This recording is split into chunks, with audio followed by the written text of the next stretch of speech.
Welcome everyone to the Indie Road. Today we are going to talk about the AEW show Fyter Fest that aired this past Saturday. And I apologize for not getting a review to you sooner, but I wanted to watch it a couple of times before I actually gave my opinion on it because I had some mixed emotions about a few things. Now we're going to look at Fyter Fest from a little different perspective than what you may hear some of the other reviews going into. I want to look at it somewhat from a business standpoint as well as a wrestling standpoint. So let's start off by looking at the very first match where Allie faced Leva Bates, the librarian. Now, I don't like the librarian gimmick. I think it's stupid. I thought it was stupid the very first time it aired, but I like Leva Bates. Besides the fact that Leva Bates really looked good in those shorts and that she is a good-looking woman, she has some wrestling skills. But I think that the librarian gimmick will not play well when AEW starts its television. It's going to get old, and it's going to get old quickly if it has not already done so. There are a lot of people who have criticized the librarian gimmick, and I feel the need to do the same. So moving on to another pre-show match that involved the SoCal or SCU versus Private Party versus Best Friends. Good match. I thought that the match had a lot of potential for some of the younger stars in the match, but let me tell you why. Frank Kazarian, he's been around a long time. Now, Frank's not, I don't think, a huge star, but he has been around for so long that he has the ability to take some of these young guys and really make them look good. This was a situation where I thought that Private Party made stars of themselves in this match because they really put on a really good show. I do not doubt that eventually those two young men will be something in the tag team division, possibly even maybe individual stars later if they decide to dissolve their tag team. But I was very impressed with the match. But let me tell you what I was not impressed with. The Best Friends. Not that I was not impressed with their ability in the ring. I thought that their ring ability was okay. It was above par. But the problem that I have is the Best Friends gimmick. It reminds me almost that Billy and Chuck were resurrected in the dressing room and sent out to kind of play the non-gay acting best friend role that Billy and Chuck were asked to play when they were working for Vince McMahon years ago. So I did not particularly care for that gimmick, but I like them as a tag team. I just think they need a little regrouping and a new name. And that's fine. Now here's a match that I hated. Michael Nakazawa versus that Jabali guy, the video game guy, who's not a wrestler. I think a couple of moves that he did on Nakazawa could have broken his neck. They were dangerous. They shouldn't have been done by somebody with an amateur wrestling ability such as this gentleman has. And Michael Nakazawa dumping the baby oil on himself, I have to agree with Jim Cornette on that one. It's a little ridiculous. And if he continues to do that in every fucking match that he gets involved in, that, kind of like the librarian gimmick, is going to get old really fast. So Michael Nakazawa, to me, was not a good signing for the company. And I think as long as he's there, he will always do pre-show matches because he's not good enough to do mid-card or main event. That's just my opinion. I did, however, when we get to the actual card itself, I like Christopher Daniels. I have always liked Christopher Daniels. He's been kind of like Frank Kazarian. Christopher Daniels has been around for a really long time. He does a really good job. I think he has the ability to not only win a few here and there, but he has the ability to get other wrestlers over. But when he wrestled Shima, I don't believe that he needed getting over. His skill in the ring got himself over. He did a magnificent job with some of his moves, and Christopher Daniels didn't really have to do a lot to make him look good because he just did. So overall, I'm going to give that match probably 7 out of 10, possibly some places an 8. Now here's another match that I did not like. Riho, Nyla Rose, and Yuka Sakazaki. I thought that Riho and Yuka did really good moves in the ring. And I'm not saying that Nyla Rose didn't have really good moves in the ring either, but what is she or he or whatever the fuck it is? Here's where I have a problem. At the press conference following the matches, Tony Khan said that there would be no intergender wrestling in AEW because he didn't like it. But isn't that what this was? I believe that maybe Tony Khan failed to look up Nyla Rose's skirt before the match started, because Nyla Rose, I do not believe that is a woman. I do not believe that Nyla Rose should be wrestling in the women's matches. I believe that Nyla Rose is a man. And I understand that is probably a horrible stereotype that I am using. I don't believe that people probably like that. And for those of you who listen to my Opinionation podcast, probably know what my opinion is on the transgenders. And I have a negative one with Nyla Rose wrestling in a female match. I think it is an unfair advantage that she has over women. If she's going to wrestle women, I really do agree with the fact that she needs to be wrestling somebody like Awesome Kong or somebody more. Hell, if they could resurrect China and bring her back, Nyla Rose could wrestle China. But I do not think that Nyla Rose needs to be wrestling girls. I don't think that any of those ladies need to get in the ring with her. And that should be something that I believe that AEW should nip in the bud pretty quick if they could figure out a way to do it without a lawsuit. Now, the next match that involved Hangman Adam Page, MJF, Jungle Boy, and Jimmy Havoc. I was somewhat impressed with that match, despite the fact that Jungle Boy is so tiny that he just tossed around like a rag doll sometimes.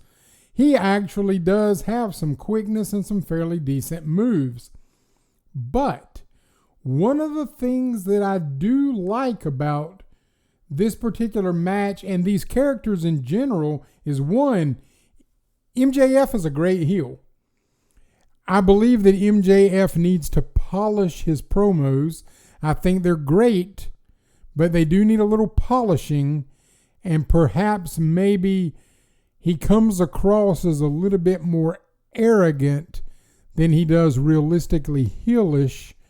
But I think he will get that as he ages. I mean, he's 22 years old? He'll get that as he ages a little bit. Hangman Adam Page speaks for himself. But I was very impressed with Jimmy Havoc's look and the way he carries himself in the ring.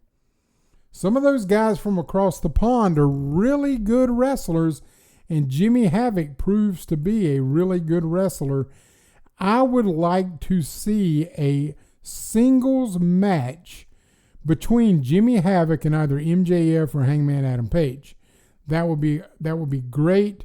And I realize that Adam Page is moving forward to face Chris Jericho for their very first title, which is wonderful. He earned that shot rather shittily in that, I don't even know what to call that fucking battle royal they had it All In.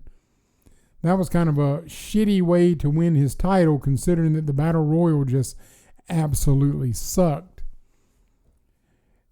AEW needs to really take a hard look at their pre-show matches because they're horrible.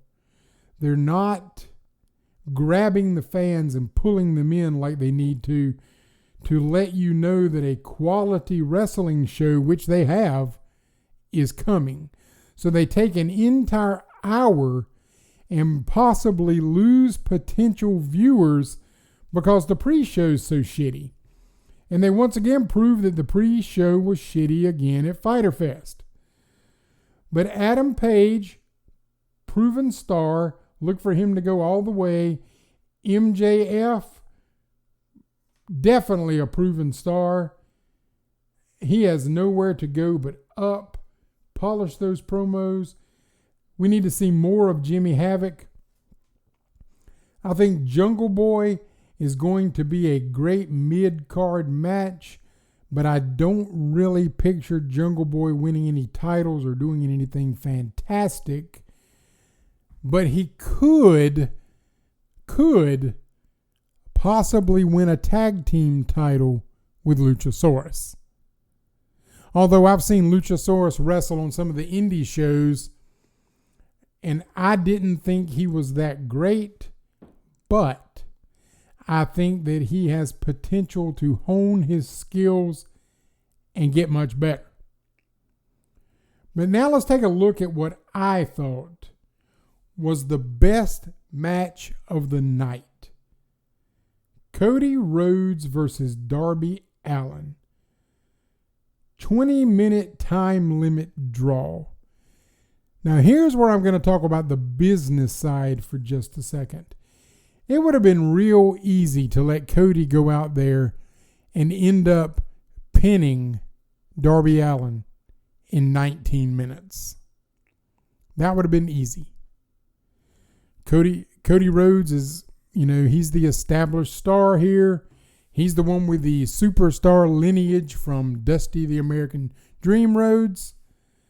But he didn't do that. He allowed Darby Allin to showcase himself in such a way that now all you want to do is see more Darby Allin. Darby Allin took 2 bumps during this match that really stood out to me. One was when he landed on his back on the ring steps, and the other one was when he took that backsplash off the ropes onto the side of the apron and landed on his back and bounced back and kept going. It was remarkable. That young man put on one hell of a fucking show. And I don't think that if he had been wrestling anybody else that night that he would have gotten over that well, because Cody seems to have found his niche in being able to get somebody over, make that person a recognizable name in the business without sacrificing his win-loss record to do it. Not only did Cody not sacrifice his own win-loss record, he didn't sacrifice the win-loss record of Darby Allin either.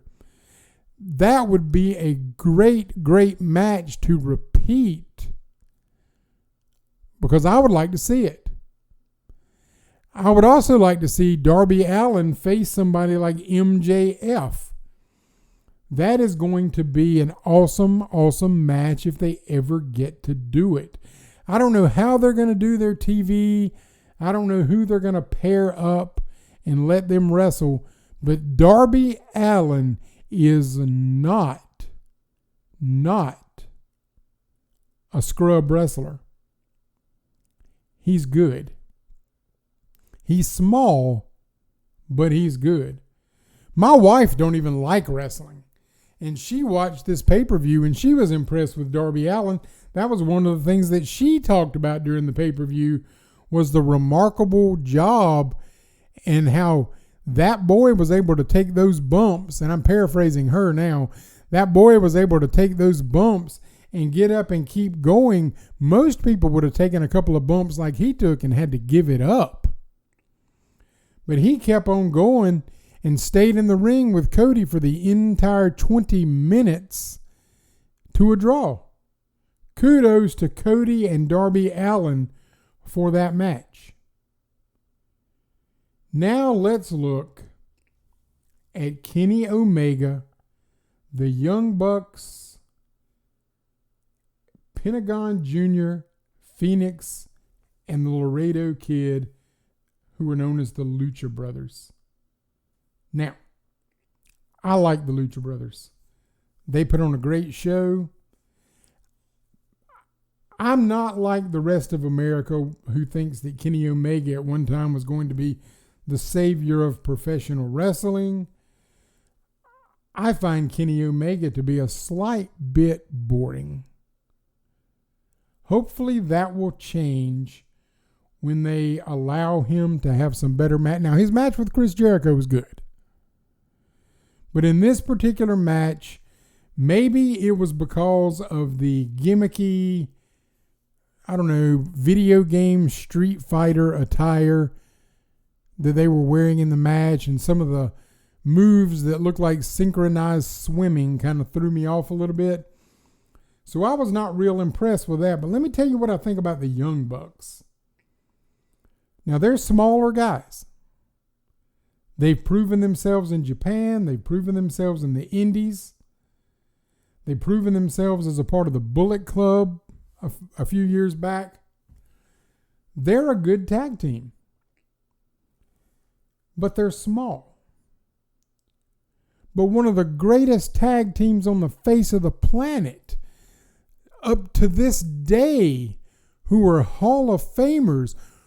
Ricky Morton and Robert Gibson are not the biggest men on the block either, but they were able to draw the fans in, put on a really exciting match, and do what they needed to do to not only get over, but to stay over.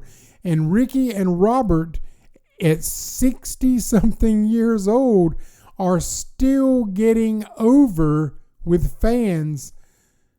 And I believe the Young Bucks have that same appeal. They're a little bit more edgy, arrogant than the Rock and Roll Express ever were. Maybe not Ricky Morton. But I still see great potential in the caliber that they bring to the table. There's not a whole lot I can say about Pentagon Jr., Phoenix, and the Laredo Kid. They're just awesome. They made the match exactly what it was supposed to be, and that was because they were in it. If Kenny Omega and the Young Bucks had wrestled anybody else that night, it would not have gone over the way it went over because the styles meshed. It was a good stylistic match. Again, the whole video game Street Fighter gi bottom wearing weirdo bam pow karate move thing they had going on threw me off a little bit. But for the most part, I see potential in all of this. So now let's look at the non-sanctioned match between Joey Janela and Jon Moxley. Again, Joey Janela is one of those wrestlers that I have watched video and seen on the indies. Joey Janela was always an up-and-comer with some skills. Not that great, but you can see the potential. Saturday night, Joey Janela put on one hell of a show. And I don't know, the match between them was so different and so edgy that it's very difficult to tell whether or not Joey Janela got over, or did he get over because he was in the ring with somebody like Jon Moxley. I don't know, but he did such a tremendous job in that match. Some of the moves that he did were great. But let me tell you where Joey Janela was the greatest to me. Joey Janela sold the shit out of it. When Joey Janela got his feet put in those tacks, he sold the shit out of it. You would have thought that they were driving nails in his feet. He sold it with his facial expressions. He sold it with his eyes. He sold it with his body motion. He just sold the absolute shit out of it. And Jon Moxley sold it as well, all the way up into the point where Kenny Omega come out at the end of the match and attacked him. You can't beat good salesmanship. Darby Allin sold very well. Cody's always a good seller. I think that Rhodes blood does something to Cody and makes him a good seller. And on top of that, his brother Dustin, who by the way is one of my favorite superstars of all times, is Dustin Rhodes. Loved him, loved his dad. Not as familiar with Cody as I am the two of them, but he's got, as far as I'm concerned, royal blood flowing through his veins. And he knows how to work it, and he knows how to sell it. I didn't particularly care for the chair shot. I could have done without the chair shot. I think they may have done a chair shot across the back, maybe some stomping, but I don't think that the chair shot in the head was a good idea. I liked the tenacity of the chair shot, but I don't think the chair shot in the head really sold itself as well as they wanted it to. But the match prior to the headshot sold the shit out of it. It was good. The entire show was good, and I am going to give, if you factor in the fact that I think that the pre-show gets a D, I think the regular show got a hard enough A that the entire card gets a B+. I'm not one of these people who gives a shit about their competition with the WWE. I don't care about that. I care about the alternative wrestling show that we have the opportunity to watch, and hopefully they will take it to another level and give us something that we've been missing for years. That is my take on AEW Fyter Fest, and I look forward to talking back with you. We will have some indie stars that we'll be talking to occasionally. The actual podcast does not start up until sometime in August. We're booking interviews and talking to people now, trying to get it figured out. But for now, this will air on the Opinion Nation channel, and the hype for it will air on the Opinion Nation Twitter page. Go ahead and go and add the indie page. Let me go ahead and give you that information now so you can add that page.